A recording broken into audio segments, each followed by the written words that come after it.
So I'd like to welcome to the stage Professor David Sanders to do the final talk of this New Horizons section. So I'm going to refrain from introducing David. Most of you know his achievements and what he's done to bring this meeting to where it is today. But what I would like to do is just introduce what David is doing today. David is going to give us a TED Talk. I'm going to be honest and say I didn't know what a TED Talk was until a few days ago, and I suspect that reflects the audience today. Many of you won't know what a TED Talk is. So just a couple of minutes. A TED Talk is a technology, entertainment and design talk. They've been around for a few years and billions of people are watching these on social media, YouTube and on the TED channels. In simplicity, they are short, accessible talks. They're no longer than 18 minutes and they challenge constructs, take you through that personal journey. And it's not been done to our knowledge in gastroenterology. This is why it's a new horizon here today. But David's going to do what we think is the first one and tell us how to break bread. David. Thank you. You can hear me okay. Never give a talk at your own meeting. It's a really bad idea. Bread. We broke bread. Manna from heaven. I've got no dough. This is my body. The word bread has transcended its original meaning, and with good reason, because it is the central staple diet of Western society. Bread is cheap, it's affordable, it's full of goodness, it has macronutrients, thiamine, folate, it's got that lovely doughy property that we love, the viscoelastic feel, which of course comes from gluten. And, as we saw in lunch today, it's delicious. But perhaps you'll come with me on another journey and I'll give you a slightly different view. Mankind has been around for a very long time, several million years, and we started life as hunter-gatherers. And I'd like to think that with the passage of time, we became really quite handsome. But there is a purpose to this joke. And that is, with the ladies in the audience, this is probably what you actually think of us. Nevertheless, for whatever reason, wheat came from the Fertile Crescent, somewhere in the Middle East. And this occurred around about 4,000 to 9,000 years BC. So could I put it to you that actually wheat is biologically new to humankind? And yet it's so central. It was with wheat that we were able to store. It was with wheat that we could survive winters. Our numbers grew. As we grew in numbers, some of us became infected and died. The others, well, they got herd immunity. And with more numbers came weapons. And with weapons came invasion and empires. And so, in fact, maybe it was wheat that has brought us to contemporary society today. But it came at a price. This is the first price, which of course you're all familiar with in this audience. Celiac disease. As you know, you have to have the right genetics, HLA-DQ2 or DQ8, and virtually everyone with celiac disease has that. So please keep that figure in your head. You eat gluten, and if you're one of those individuals, you have a T-cell mediated response, you generate antibodies, tissue transglutaminase and endomycel antibody, which we can check for, and the villus atrophy ensues, which of course we can demonstrate, and you saw in this schematic diagram. But celiac disease is changing. In the BMJ in 1950, the report of the prevalence of celiac disease was 1 in 8,000. It was predominantly a pediatric condition. Children, babies, toddlers, failure to thrive, malnutrition, distended abdomens. But here in Sheffield, we benchmarked the prevalence as 1% just at the turn of the century. And it was in adults. And as you know from your clinical practice, widely diverse symptoms, subtle symptoms, and in this obesogenic environment, then they weren't malnourished, they were normal weight or even overweight. And at the same time, the Finns, in a very homogeneous population, demonstrated a change over a period of 20 years of a prevalence from 1% to 2%. So from 1950 to 2017, a massive change in celiac disease. How could that be so? Well, what the Finns showed us was they had a very similar trajectory for type 1 diabetes. And they said, hey, the problem here is we are bored, immunologically bored. We are living in a sterile environment. I've got nothing to do. I know, I'll turn in and attack myself. That's one hypothesis.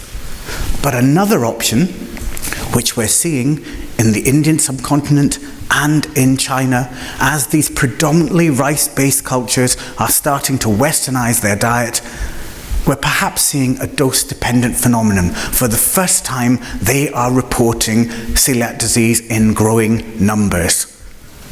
So the world, the global world of celiac disease is changing.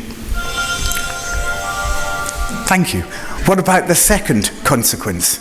Well, non-celiac gluten sensitivity. What does this mean? It's really important that we are clear about this. This is a condition in whom we have excluded individuals with celiac disease, and we've taken them back through the process, and it probably affects something like 3 to 5% of the general population. So what is non-celiac gluten sensitivity? Is it all health, or is it hype? Of course it's hype. It's a multi-billion-pound industry driven by companies. Gluten-free products are falling off the shelves. And as you know, it's celebrity endorsed. Brain Grain, Wheat Belly, even Novak Djokovic's book, Serve to Win. Everybody is telling you something. And what they're telling you is that gluten is the devil. And of course, on a gluten-free diet, I have become a better person. My wife likes me more. I have greater physical prowess. Hell, even my children like me. Or at least that's what everyone says. But could I give you some balance? Could I give you some health? Look at this. Back in the 1970s, the first reports of non-celiac gluten sensitivity. These were individuals in whom celiac disease was excluded, they had gut symptoms, and they improved on a gluten-free diet. And there were many reports. But the conservative medical establishment would not accept this. And what's really interesting was round about the same time, there was another condition that was not a disease, for which there were symptoms related to the gut, for which there was no diagnostic test, which got traction, and that was called IBS. And we all accept that. And we know from talking to our patients and from published surveys that over and over again, our patients tell us that food plays a role in their symptoms. And the most common food is wheat. So how do we make sense of that? What could possibly explain that? What is the pathophysiology? Let me show you this. You remember the villi from earlier? This is confocal endoscopy, a magnification of 1,000. The patient has symptoms when they eat gluten, and here we've instilled wheat into their small bowel, and you can see the villi in real time are exploding, volcanic eruptions. This is innate immunity. I would remind you that gluten is not the only protein in wheat. There are also amylase trypsin inhibitors, which are potent stimulators of the innate immunity. So maybe that is the mechanism, and certainly that story is emerging. How does it sit with IBS? Well, wheat contains fructans. Fructans are a major component of the FODMAP diet. And the largest consumption of fructans that we take in our diet is through bread. A 1-minute FODMAP diet is the withdrawal of wheat, garlic, onions, and fructose-based drinks. So in actual fact, a gluten-free diet and a FODMAP diet are dietary cousins. And when you look at the published literature of FODMAP diets for IBS or gluten-sensitive IBS, We're talking about 100 to 200 patients in either group and 10 to 20 studies, and they are running a very similar journey. How does this change all our clinical practice today? I hope this illustration will help. Of course, on the right-hand side, you know celiac disease. But you also see patients who have the right HLA, DQ2 and DQ8, who have some features, maybe some lymphocytes, maybe a gliadin-positive antibody, and gut symptoms, sometimes termed potential celiac disease. It took me a very long time to draw this slide. I hope you liked it. I call them celiac light. Okay? And then you have patients who come to you and say, I have symptoms when I eat gluten. What do we do with them? It's really important to take them back in the process. 1% of the general population have got celiac disease. 3/4 are undiagnosed. Someone who self-reports symptoms when they eat gluten has about a 10% chance of actually having celiac disease. And when you've been through that process and you've excluded celiac disease, then you can tell them you may be gluten sensitive. It may be that you don't have the same complications as someone with celiac disease. We don't know how long you'd have to adhere for and at what level you should adhere. We're all on a learning curve together. And finally, that last option, patients who come to see you with IBS-type symptoms. And for these individuals, for the first time, we have dietary interventions. They might want to hit it hard with a restrictive FODMAP diet with dietary support and work and try and figure out what's going on, or they might want to run it for themselves with the widely commercially available gluten-free diet. I'll leave you to decide what's best for your patients on an individual basis. So have I convinced you the world should be gluten-free? Well, we asked this very question. We, with the help of BBC Food Detectives, advertised, got healthy volunteers who did not have gastrointestinal symptoms, and we then randomized them in a double-blind placebo fashion, 14 grams of gluten in one group, placebo in the other. And weeks down the line, no symptoms, no signal, nothing.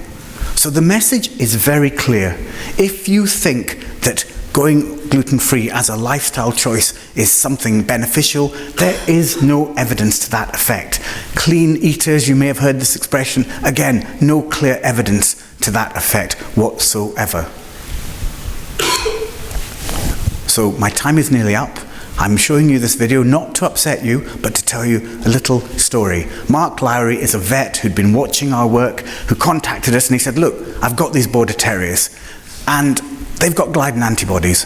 And do you think they've got celiac disease? And he went on and biopsied them and they were normal.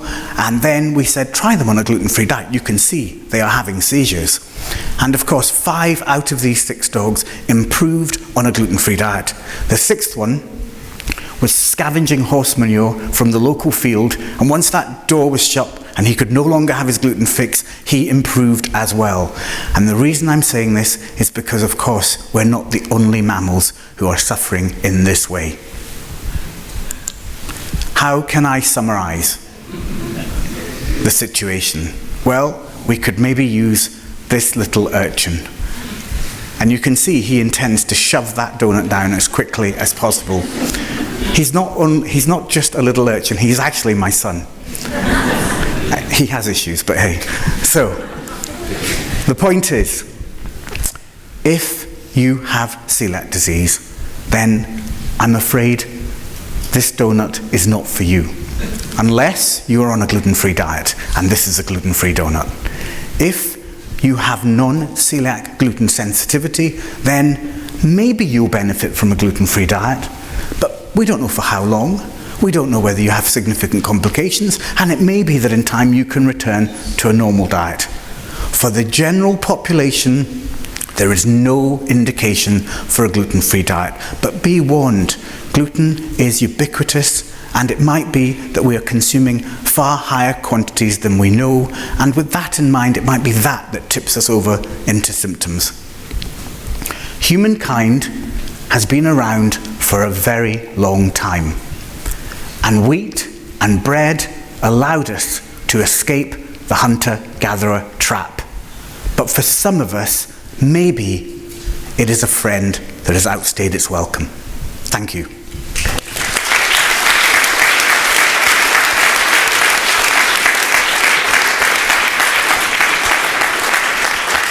Brilliant. Thank you so much, David. We're going to refrain from taking any questions. It's a TED Talk. I just want to emphasise to you to do your feedback forms, please.